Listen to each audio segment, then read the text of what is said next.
Arsitektur SU dari kampus di mana pada kesempatan ini saya akan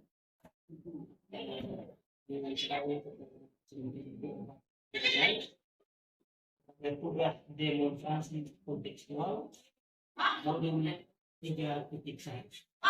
Baik, assalamualaikum Pak, selamat pagi.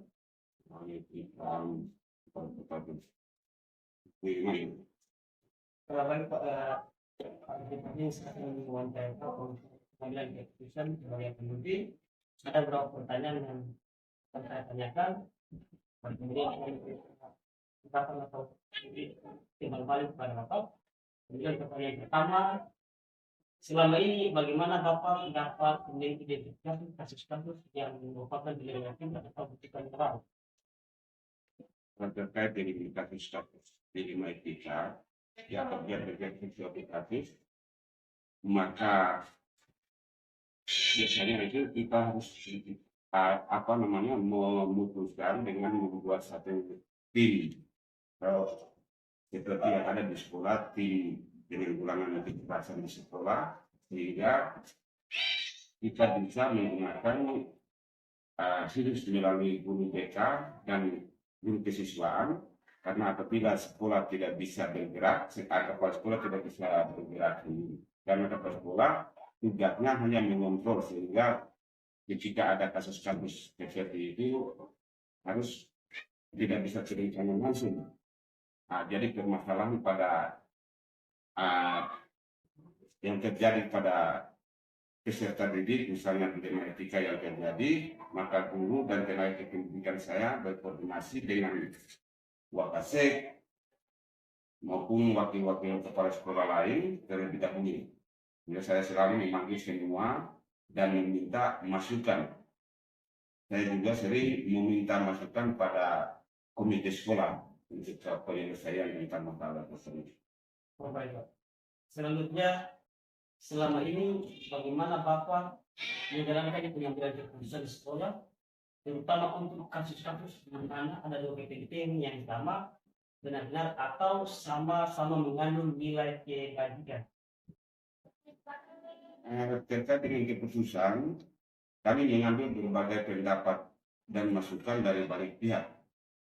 Ini risiko dari satu keputusan itu pasti akan ada yang tidak setuju atau tidak disukai.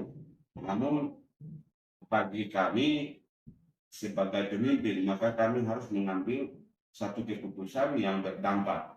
Artinya minimalnya dampaknya seperti apa, kemudian maksimalnya seperti apa, sehingga kita bisa mengurangi resiko-resiko yang tidak diinginkan. Artinya mengambil resiko yang kecil jika itu adalah suatu masalah yang tidak menguntungkan. Tetapi kalau di antara dua masalah yang sama-sama ada punya keuntungan, maka kita harus melihat mana yang lebih mempunyai dampak yang lebih baik. Yang minimalnya dampaknya bisa lebih baik dan maksimalnya harus lebih daripada masalah yang lain. Jadi selanjutnya, langkah-langkah atau seperti apa yang biasa Bapak lakukan selama ini? Strateginya adalah seperti yang disampaikan tadi, kita selalu komunikasi dengan teman-teman guru yang lain sehingga mengambil resiko kecil dan resiko yang diambil itu sesuai dengan aturan.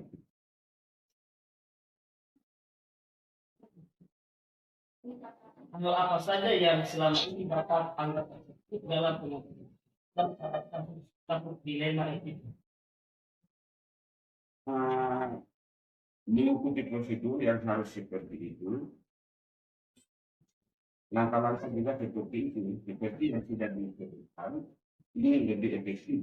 Meminta agar berbagai pendapat yang lebih banyak dari teman-teman. Apabila terlalu banyak pendapat juga justru malah terlalu banyak pertimbangan, sehingga kepala sekolah juga bisa membuat suatu pertimbangan yang efektifnya, yang jelasnya sudah cukup Artinya masalah sudah itu bisa diselesaikan dengan diwakili oleh eksekutif tanpa harus kepala sekolah yang melaksanakan itu sendiri, karena di sekolah itu kan kita sudah punya tupoksi, masih tidak punya tugas. Jadi kepala sekolah kan cuma hanya mengontrol, dan jika ada seperti masalah maka itu sudah disediakan kepada bagian-bagian yang bertugas untuk menangani hal tersebut. Menurutnya hal apa saja yang selama ini merupakan tantangan dalam mengambil keputusan pada kasus-kasus pidana? Ya, biasanya kalau kita seperti di daerah-daerah seperti kita ini, di dalam pengambilan keputusan terhadap masalah dilema etika itu, tantangannya biasanya itu lebih banyak dari masyarakat, karena kadang-kadang masyarakat juga kurang memahami, sehingga apa yang kita putuskan di sekolah itu biasanya tidak disetujui oleh masyarakat. Nah, sehingga masyarakat, maksudnya sebagian kecil pihak yang tidak senang, itulah yang menjadi tantangan bagi kami. Sampai dengan saat ini juga artinya masalah kesejahteraan untuk guru itu juga merupakan salah satu tantangan. Apabila kita tidak perhatikan, maka masalah-masalah ini juga bisa melibatkan pihak di dalam tersebut. Baik Pak, apakah Bapak memiliki sebuah pasal atau jadwal tertentu dalam setiap penyidikan etika? Apakah Bapak masih hukumkan atau memiliki sebuah jadwal untuk menyelesaikannya? Bentuk atau prosedur apa yang Bapak akan jalankan? Nah, kalau jadwal, karena hal-hal seperti itu kan jarang terjadi di sekolah, sehingga kalau bicara jadwal kita tidak punya jadwal.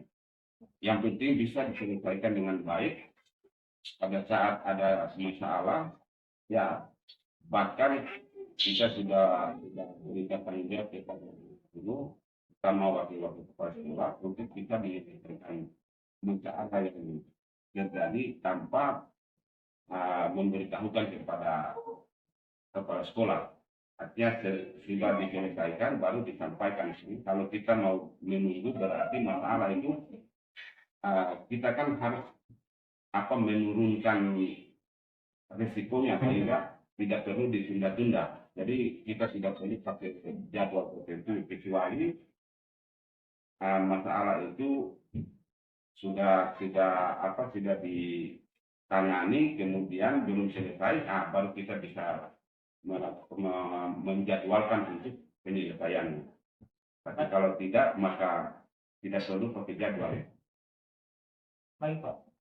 Pertanyaan selanjutnya, adakah prosedur atau faktor-faktor apa yang selama ini mempermudah atau membantu Bapak dalam pengambilan dilema etika terkait kasus-kasus itu?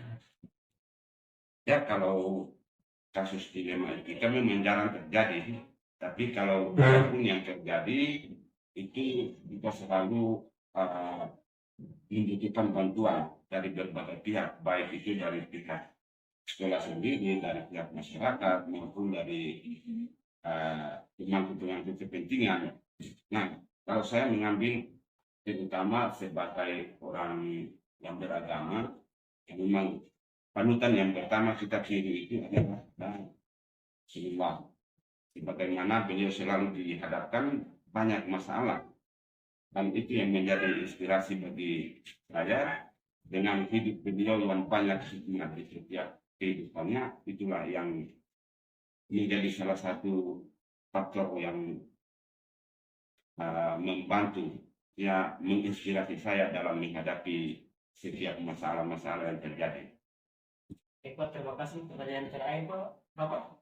Dari semua hal yang telah disampaikan, pertanyaan apa yang Bapak petik dari pengalaman dalam pengambilan keputusan? Ya, banyak pelajaran yang kita dapat dari sini, terutama dari pengalaman-pengalaman yang kita sudah misalkan ada masalah-masalah, walaupun hanya sekecil yang bisa diselesaikan. Nah, pengalaman itulah yang kita selalu ambil, bahwa jika terjadi masalah, maka cara-cara seperti ini yang harus kita lakukan. Sehingga jangan sampai satu kejadian terjadi kembali, maka kita boleh sekali mengambil teori, namun kita tidak bisa menyamaratakan kejadian. Kalau teori akan berbeda dengan praktik lapangan. Baik, terima kasih atas waktunya dalam wawancara pagi hari ini. Demikian mohon berkata dengan Kepala SMP Kepala SMP Negeri Universitas Sumbar, aku pada kali ini SPDI. Sekian dan terima kasih.